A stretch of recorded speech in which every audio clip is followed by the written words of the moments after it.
ನೀನು ಒಳ್ಳೆ ಕೆಲಸ ಮಾಡಿದ್ದೆ ಅಂತೇಳಿ.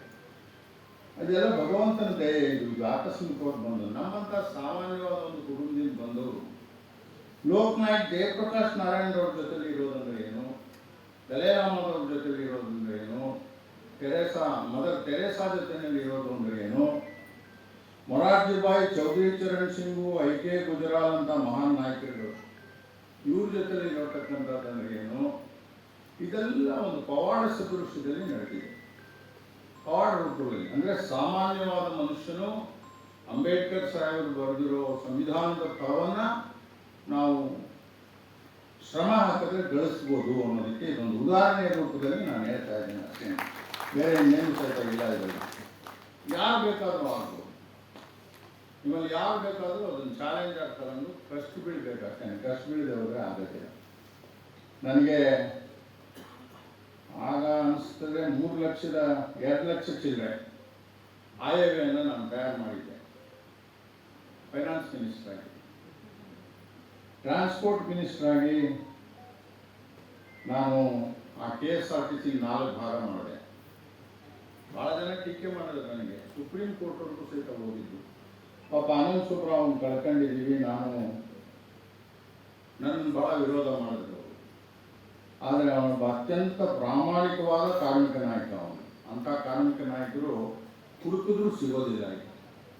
ಕಾರ್ಮಿಕರಿಗೋಸ್ಕರ ದುಡಿದಂಥ ಮುಖಂಡ. ಆದರೆ ಅವ್ರ ನಂಬಿಕೆ ಅದು ವಿಭಾಗ ಮಾಡಲೇಬಾರದು ಅಂತೇಳಿ ವಿಭಾಗ ಮಾಡಿದ್ವಿ.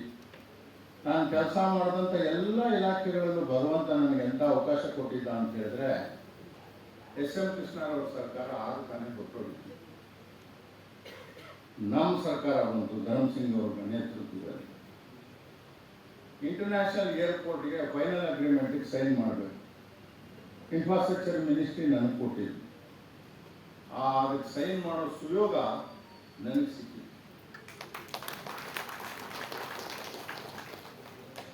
ಮೆಟ್ರೋ ಆಗಲೇಬಾರ್ದು ಅಂತೇಳಿ ಕೆಲವರು ನಿರ್ಧಾರ ಆಗಿತ್ತು. ನಾನು ಹೆಸರು ಹೇಳಕ್ಕೆ ಬಯಸೋದಿಲ್ಲ. ಆದರೆ ರಾತ್ರಿ ಲ್ಯಾಂಡ್ ಅಕ್ವಿಷನ್ಗೆ ಬೇಕಾಗಿರ್ತಕ್ಕಂಥ 100 ಕೋಟಿ ರೂಪಾಯಿಗಳನ್ನು ಸಚಿವ ಸಂಪುಟದ ಗಮನಕ್ಕೂ ತರದೆ ನಾನು ಬಿಡುಗಡೆ ಮಾಡಿದೆ. ಶ್ರೀವಾತ್ಸವ ಅಂತೇಳಿ ಇದರೊಬ್ಬರಲ್ಲಿ ಹೆಸರಿದ್ದಾರೆ. ನನಗೆ ಎಲ್ಲರೂ ಸಹಾಯ ಮಾಡಿದ್ದಾರೆ. ಲಿಂಗಪ್ಪನವ್ರನ್ನ ಹೋಲಿಕೆ ಮಾಡ್ಕೊಳ್ಳೋಕ್ಕಾಗಲ್ಲ. ಎಡಗಾಲ್ ಮಂಜಪ್ಪನವರು, ಕೆಂಗಲ್ ಹನುಮಂತಯ್ಯನವರು, ದೇವರಾಜ ಅರಸು ಅವರು, ವೀರೇಂದ್ರ ಪಾಟೀಲರು, ಇವ್ರ ಕೈ ಕೆಳಗಡೆ ಎಲ್ಲ ನಾನು ಕೆಲಸ ಮಾಡಿದ್ದೀನಿ. ಕೆ ಸುಬ್ಬಯ್ಯನವರು, ಇವರೆಲ್ಲರೂ. ಅವ್ರಿಗೆ ಪರಸ್ಪರ ಭಿನ್ನಾಭಿಪ್ರಾಯ ಇರ್ಬೋದು, ನಾನು ಇಲ್ಲ ಅಂತ ಹೇಳೋದಿಲ್ಲ. ಆದರೆ ಅವತ್ತಿನ ರಾಜಕೀಯ ಸಂಸ್ಕೃತಿ ಬೇರೆ ಇತ್ತು. ಆ ಸಂಸ್ಕೃತಿನಲ್ಲಿ ಬೆಳೆದವರು ಈ ಕೊಂಡಜ್ಜಿ ಬಸಪ್ಪನವರು ಇದ್ದವರು. ಆ ಸಂಸ್ಕೃತಿ ಈಗ ಬರೋಕ್ಕೆ ಸಾಧ್ಯ ಇಲ್ಲ. ಜನನೇ ಏನಾದರೂ ಮಾಡಬೇಕೆ ಹೊರತು ಬೇರೆ ಯಾರು ಇದನ್ನು ಬದಲಾವಣೆ ಮಾಡೋಕ್ಕೆ ಆಗೋದಿಲ್ಲ. ಅಂಥ ಸ್ಥಿತಿಗೆ ನಾವು ತಲುಪಿದ್ದೀವಿ. ಈಗ ಇದೆಲ್ಲ ವಿಷಯಗಳನ್ನು ನಾನು ಒಂದು ಪುಸ್ತಕದ ರೂಪದಲ್ಲಿ ಪಬ್ಲಿಕ್ ಟ್ರಾನ್ಸ್ಪೋರ್ಟ್ ಅಂದರೆ ಹೇಗಿರಬೇಕು ಬರೀತಾ ಇದ್ದೀನಿ. ಬರೆದಿದ್ದೀನಿ, ಆಲ್ಮೋಸ್ಟ್ ಕಂಪ್ಲೀಟ್ ಆಗಿದೆ. ನನ್ನ ಜೈಲ್ ಲೈಫು 18 ತಿಂಗಳಿತ್ತು. ನನಗೆ ಆ್ಯಕ್ಚುಯಲ್ ಆಗಿ ಬೆಂಗಳೂರು ಯೂನಿವರ್ಸಿಟಿನಲ್ಲಿ ನಾನು BE ಡಿಗ್ರಿ ಪಡೆದಿದ್ದು. ನಾನು ನಿಜವಾದ ಡಿಗ್ರಿ ಪಡೆದಿದ್ದು ಜೈಲಿನವ್ರಿಗೆ. ಎಂತೆಂಥ ವ್ಯಕ್ತಿಗಳು: Atal Bihari Vajpayee, Lal Krishna Advani, professor Madhu Dandavate, S N. Mishra, Ramakrishna Hegde, J.H. Patel, Lawrence Fernandes, Michael Fernandes, ಒಬ್ಬರಿಗಿಂತ ಒಬ್ಬರು RSSನ ಮುಖಂಡರುಗಳು. ಅವರು ಒಬ್ಬರಲ್ಲ ಇಬ್ಬರು. ಇವರ ಸಾಹಸದಿಂದ ನಮಗೆ ಅನ್ನಿಸ್ತು ನಾವೇನಾದರೂ ಮಾಡಬೇಕು ಅಂತ ಹೇಳಿ. ನಾನು ಸಂತೋಷ ಗಿರಿಯವರು ಇದ್ದಿದ್ರೆ ಚೆನ್ನಾಗಿರೋದು. ಸರೋಗ್ತಾರೆ ಅಂತ ಅಂದ್ಕೊಂಡಿದ್ದೀನಿ ನಾನು. ಅವ್ರ ಎದುರುಗಡೆ ಈ ವಿಷಯ ಹೇಳಬೇಕು ಅಂತಿದ್ದೆ. ನನಗೆ ಅನೇಕರು ಹೇಳ್ತಾರೆ ಸಿಂಧ್ಯಾ ಅವರು ಪ್ರಾಮಾಣಿಕರು ಅಂತ. ಖಂಡಿತ ಅಲ್ಲ. ಭಾರತ ದೇಶದ ರಾಜಕೀಯದಲ್ಲಿ ನಾನು ಬಹುತೇಕ ಮುಖಂಡರನ್ನು ಭಾಳ ಹತ್ತಿರದಿಂದ ನೋಡಿರೋನು. ನಿಜಲಿಂಗಪ್ಪ ಜಯಪ್ರಕಾಶ್ ನಾರಾಯಣರನ್ನು ಬಿಟ್ಟರೆ ಇನ್ಯಾರೂ ನಾನು ನೋಡಿಲ್ಲಪ್ಪ. ಘಟನಾವಣೆಗಳಲ್ಲಿ ಹೇಳೋದ್ರಿಂದ ಉಪಯೋಗ ಆಗೋದಿಲ್ಲ, ತಿಪ್ಪೇಗುಂಡಿಯನ್ನು ಕೆರೆದಂಗೆ ಆಗ್ತದೆ, ಸುಮ್ಮನೆ ಇರೋದು.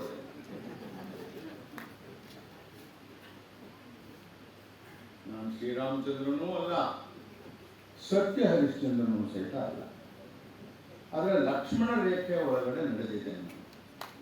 ಪ್ರಜಾಪ್ರಭುತ್ವದ ಮೌಲ್ಯಗಳನ್ನು ಅರ್ಥ ಮಾಡಿದ್ರೆ ಇವತ್ತು ಭಾಳ ನೋವಾಗ್ತದೆ. ಕೆಲವರೆಲ್ಲ ಮಾತಾಡೋದು ಪತ್ರಿಕಾ ಸ್ವಾತಂತ್ರ್ಯದ ಬಗ್ಗೆ ಮಾತಾಡೋದು, ಜನಗಳ ಸ್ವಾತಂತ್ರ್ಯದ ಬಗ್ಗೆ ಮಾತಾಡೋದು ಅರ್ಥವಿಲ್ಲದು.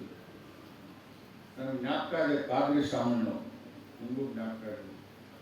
ಅವರು ಅವತ್ತು ಪ್ರಜಾವಾಣಿ ಪತ್ರಿಕೆ ಸಂಪಾದಕರಾಗಿದ್ದರು, ಕನ್ನಡ ಪ್ರಭ ಸಂಪಾದಕರಾಗಿದ್ದರು.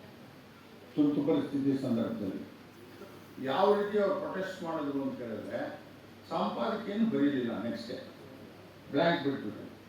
ಅದರ ಅರ್ಥ ನಾವೇನೂ ಬರೆಯೋಕ್ಕೆ ಸ್ವಾತಂತ್ರ್ಯ ನಮಗಿಲ್ಲ, ಇಷ್ಟೇ. ಜೈಲು ಒಳಗಡೆ ಏನಾಯಿತು ಅದೆಲ್ಲ ನಿಜವಾಗಿಯೂ ತಿಳ್ಕೊಳ್ಳುವಂಥ ವಿಚಾರಗಳು.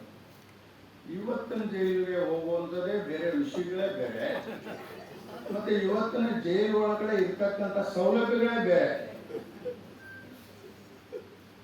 ಅದನ್ನು ಒಂದೇ ಒಂದು ಘಟನೆ ನಿಮ್ಗೆ ಹೇಳಕ್ ಬರ್ತೀನಿ ಪ್ರಸಾದ್, ನೀವು ತಿಳ್ಕೋಬೇಕಿದೆ. ನಾನು ಇತ್ತೀಚೆಗೆ ಪೂರ್ಣಚಂದ್ರ ತೇಜಸ್ವಿ ಅವರು ಬರೆದಿರೋ ಪಾಪಿಲಾನೋ ಅಂತ ಒಂದು ಪುಸ್ತಕ ಓದಿದೆ ನಾನು. ನಾವು these days Papillon is my hero.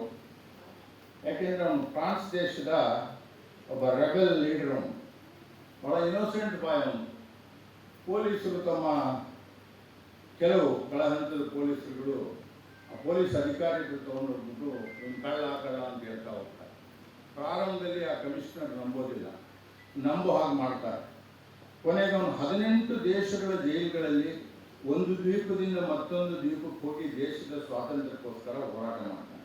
ಆ ಪ್ಯಾಪಿಲಾನ್ ಅವನ ಕೈಗೆ ಹಾಕಿರೋ ಬೇಡಿ, ಕಾಲಿಗೆ ಹಾಕಿರೋ ಬೇಡಿ, ಎಳ್ಕೊಂಡು ಹೋಗ್ತಕ್ಕಂಥದ್ದು, ಊಟ ಕೊಡದೆ ಇರ್ತಕ್ಕಂಥದ್ದು, ಅದರಲ್ಲಿ ಅವನು ಲವ್ ಮಾಡ್ತಕ್ಕಂಥದ್ದು, ಇಸ್ಪೀಟ್ ಆಡ್ತಕ್ಕಂಥದ್ದು, ಇದನ್ನೆಲ್ಲ ಭಾಳ ಚೆನ್ನಾಗಿ ಪೂರ್ಣಚಂದ್ರ ತೇಜಸ್ವಿಯವರು ಆ ಪ್ಯಾಪಿಲಾನ್ ಪುಸ್ತಕದಲ್ಲಿ ಬರೆದಿದ್ದಾರೆ.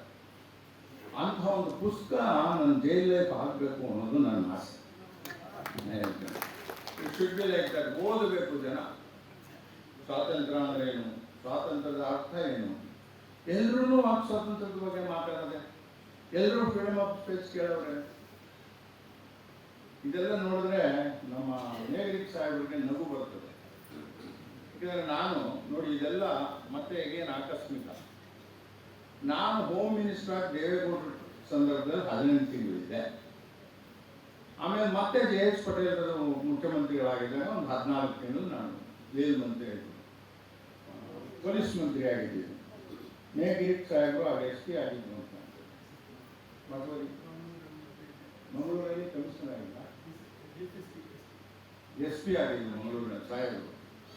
ಮಂಗಳೂರು SP ಅಂದರೆ ಭಾಳ ಇರೋದ್ರಲ್ಲಿ ಮೋಸ್ಟ್ ಆನೆಸ್ಟ್ ಆಫೀಸರ್ನ ಹಾಕೋದು. ಈ 12 ತಿಂಗಳಲ್ಲಿ 5 ಜನ DGPಗಳನ್ನು ಅಪಾಯಿಂಟ್ ಮಾಡೋ ಸನ್ನಿವೇಶ ನನಗೆ ಬರುತ್ತೆ. ಒಬ್ಬರಿಬ್ಬರಲ್ಲ, ರಾಮಲಿಂಗಮು, ಶ್ರೀನಿವಾಸಲು, ಮಳೂರ್ಕರು, ಪಲಾಸೋ, ಇವನ್ನೆಲ್ಲ ಯಾವ ಥರ ಇತ್ತು ಮುಖ್ಯಮಂತ್ರಿಗಳದು ಮತ್ತು ಗೃಹ ಮಂತ್ರಿಗಳ ಸಂಬಂಧ ಅಂತ ಹೇಳಿದ್ರೆ, ಆ ವಿಧಾನಸೌಧದ ಹೊರಗಡೆ ಒಂದು ಸಿಗರೇಟ್ ಪ್ಯಾಕ್ ಏನಾದರೂ ಬಿದ್ದರೆ ಅದ್ರ ಹಿಂದ್ಗಡೆ ನಾನು ಬರೆದು ಕೊಡ್ತಾ ಇದ್ದೆ, ಇಂಥವ್ರು DG ಮಾಡಬೇಕು ಅಂತ ಹೇಳಿ. ಅವ್ರು ಜುಪಾದಲ್ಲಿ ಇಟ್ಕೊಳ್ಳೋರು. BS ಮುದ್ದಪ್ಪನವ್ರು ಚೀಫ್ ಸೆಕ್ರೆಟರಿ. ಮುದ್ದಪ್ಪ ನಮ್ಮ ಹುಡುಗ ಹೇಳ್ತಂದ್ರೆ ಅವ್ರು DG ಆರ್ಡರ್ಸ್ ಇಶ್ಯೂ ಮಾಡಬೇಕು. ಇವತ್ತಿನ ಸಂದರ್ಭ ಏನಿದೆ ನೀವು ಯೋಚನೆ ಮಾಡಿ. ಕಂಪೇರ್ ಮಾಡೋಕ್ಕಾಗ್ತದ? ಕಂಪೇರ್ ಮಾಡೋಕ್ಕಾಗೋದಿಲ್ಲ. ಇವ್ರ ಹತ್ರ ನಾನೊಂದು ದಿನ ಹೋಗಿದ್ದೆ. ನನ್ನ ಸ್ನೇಹಿತರೊಬ್ಬರು ಭಾಳ ದೊಡ್ಡ ಶ್ರೀಮಂತರು. ಅವ್ರಿಗೆ ನಿಮಗೆ ಮರ್ತೋಗಿರ್ಬೇಕು, ನಿಮ್ಮ ಬರ್ಬೇಕ, ನಟೋರಿಯಸ್ ಅಂಡರ್ವರ್ಲ್ಡ್ ಕ್ರಿಮಿನಲ್. ಅವನು ಫೋನ್ ಮಾಡ್ತಾ ಇದ್ದ. ಬೆಂಗಳೂರಿನಲ್ಲಿ ಒಂದು 10 ಜನಕ್ಕೆ ಫೋನ್ ಮಾಡಿದ್ದ. ಅವನು 5 ಕೋಟಿ ಕಳಿಸ್ಕೊಡಿ, 3 ಕೋಟಿ ಕಳಿಸ್ಕೊಡಿ, 10 ಕೋಟಿ ಕಳಿಸ್ಕೊಡಿ ಅಂತೇಳಿ. ಕೆಲವರು ಕೊಟ್ಟಿದ್ರು. ಇವು ಪೊಲೀಸ್ ಕಮಿಷನರ್ ನನಗೆ ಭಾಳ ಆಪ್ತರು ಅಂದರೆ ಆಪ್ತರು. ನಾನು ಇವ್ರಿಗೆ ಹೇಳಿದೆ, ಸರ್ ಈ ಥರ ಇವ್ರಿಗೆ ಜೀವದ ಬೆದರಿಕೆ ಬರ್ತಾ ಇದೆ, ಇವ್ರಿಗೆ ಪೊಲೀಸ್ ಎಸ್ಕಾರ್ಟ್ ಕೊಡಬೇಕು, ಏನು ಮಾಡೋದು, ಈ ಥರ ಕೋಟಿಗಟ್ಟಲೆ ಕೇಳ್ತೀನಿ ನಾನು. ನೀವೇನು ಹೆದರಬೇಡಿ, ಏನು ಮಾಡಬೇಡಿ, ಆರಾಮಾಗಿರಿ, ನನಗೆ ಗೊತ್ತಿದೆ ಏನು ಮಾಡಬೇಕು ಅಂತ ಹೇಳಿದ್ರು. ಶೆಟ್ಟಿ ಇವ್ರು ಏನು ಹೇಳಿದ್ರು ಅಂದರೆ, ನಾನು ಹೇಳಿದೆ ಅವ್ರಿಗೆ, ನಿನಗೇನು ತೊಂದರೆ ಆಗಬಾರ್ದ್ರಿ, ನೀವು ಪೊಲೀಸ್ ಕಮಿಷನರ್ ಆಗಿದ್ದೀರಾ, ನಿಮ್ಗೆ ಇನ್ನೇನೋ ಒಂದು ತೊಂದರೆ ಆಗ್ಬೋದು, ಸರ್ಕಾರದವ್ರು ತೊಂದರೆ ಕೊಟ್ರಿ ಅಂತೇಳಿ. ಸರ್ ನಾನು ಒಂದು ಸೂಟ್ ಕೇಸ್ ತಗೊಂಡು ಬಂದಿದ್ದೀನಿ, ಸಾಯಂಕಾಲ ಆರ್ಡರ್ ಬಂದರೆ ಅರ್ಧ ಗಂಟೆ ಒಳಗಡೆ ನನ್ನ ಬ್ಯಾಟನ್ನು ಕೊಟ್ಬಿಟ್ಟು ನಾನು ಹೊರಟೋಗ್ತೀನಿ ಅಂತ ಹೇಳಿದ್ರು. ಈ ಥರದ ಅಧಿಕಾರಿಗಳಿಗಿಂತ ಕಂಪೇರಿಸನ್ ಹೇಳಿದ್ದು ನಾನು. ಭಾಳ ಜನ ಹೇಳ್ತಾರೆ, ನೀವು ಅನೇಕರು ಹೇಳ್ತೀರ. ಸಿಂಧ್ಯಾ ಅವ್ರು ಯಾರೋ ನಮ್ಮ ರಾಮಲತಾ ಅಂತ ಕಾಡ್ತಾರೆ, ನನಗೊಂದು ಸರ್ಟಿಫಿಕೇಟ್ ಕೊಟ್ಟರು, ಅವರು ಭಾಳ ಸ್ಟ್ರಿಕ್ಟು ಸಿಂಧ್ಯಾ ಅವರು ಅಂತ ಹೇಳಿ ಅಂತ. ಸ್ಟ್ರಿಕ್ಟ್ ಏನಿಲ್ಲ, ನಾನು ಲಿಬರಲ್ ಆಗಿರುವಾಗ ಇರ್ತೀನಿ ನಾನು. ಅದು ಸ್ಟ್ರಿಕ್ಟಾಗಿ ಇಲ್ಲದೆ ಹೋದರೆ ಆಡಳಿತ ನಡೆಸೋಕ್ಕಾಗೋದಿಲ್ಲ, ಮೇಡಮ್, ಸ್ಟ್ರಿಕ್ಟಾಗಿ ಇರಬೇಕಾಗ್ತದೆ. ಒಬ್ಬ ಅಧಿಕಾರಿ ನನಗೆ ಹೇಳ್ತಾರೆ ಈಗೂ, ಸಿಂಧ್ಯಾ KSRTC ಮೇಲೆ ಒಳ್ಳೆ ಕೆಲಸ ಮಾಡಿದ್ರು, ಹೋಮ್ ಮಿನಿಸ್ಟರ್ ಒಳ್ಳೆ ಕೆಲಸ ಮಾಡಿದ್ರು, ಫೈನಾನ್ಸ್ ಮಿನಿಸ್ಟರ್ ಒಳ್ಳೆ ಬಜೆಟ್ ತಯಾರು ಮಾಡಿದ್ರು. ಇದೆಲ್ಲ ಕೀರ್ತಿ ಸಿಂಧ್ಯಾ ಅವರೆಲ್ಲ ಹೋಗ್ಬೇಕಾಗಿದೆ. Definitely it is not. All that showed to go to the team of officers with whom I have work. ಅದನ್ನು ತಿಳ್ಕೊಳ್ಳಿ. ನಮ್ಮ chief secretary, additional chief secretary Muttanna ಸಾಹೇಬರು ಬರ್ತಾರೆ ಅಂದರೆ ನನ್ನ ರೂಟ್ಗೆ, ನಾನು ಹೋಮ್ ಮಿನಿಸ್ಟ್ರು, ಅವ್ರು ಹೋಮ್ ಸೆಕ್ರೆಟರಿ ಎದ್ದಿದ್ಕೊಳ್ತಿದ್ದೆ ನಾನು. ಇದನ್ನೇ ಹೆಗ್ಡೆ ಅವರು ನಮ್ಗೆ ಹೇಳ್ಕೊಟ್ಟಿದ್ದು. ನೀವೆಲ್ಲ ದೊಡ್ಡ ಮನುಷ್ಯರು ಅಂತ ಪೊಲೀಸ್ ಪುಂಡ್ರಿಗೆಲ್ಲ ನಾನು ಮದುವೆ ಮಂತ್ರಿ ಮಾಡಿದ್ದೀನಿ. ಕೆಲವರಿಗೆ ಮರ್ಯಾದೆಯನ್ನು ಕಲ್ತ್ಕೊಳ್ಳಿ, ಅಧಿಕಾರಿಗಳು ಬಂದಾಗ ಎದ್ದು ನಿಂತ್ಕೊಂಡು ಗೌರವ ಕೊಡಿ ಅಂತ ನಾವು ಎದ್ದು ನಿಂತ್ಕೊಳ್ತಾ ಇದ್ವಿ.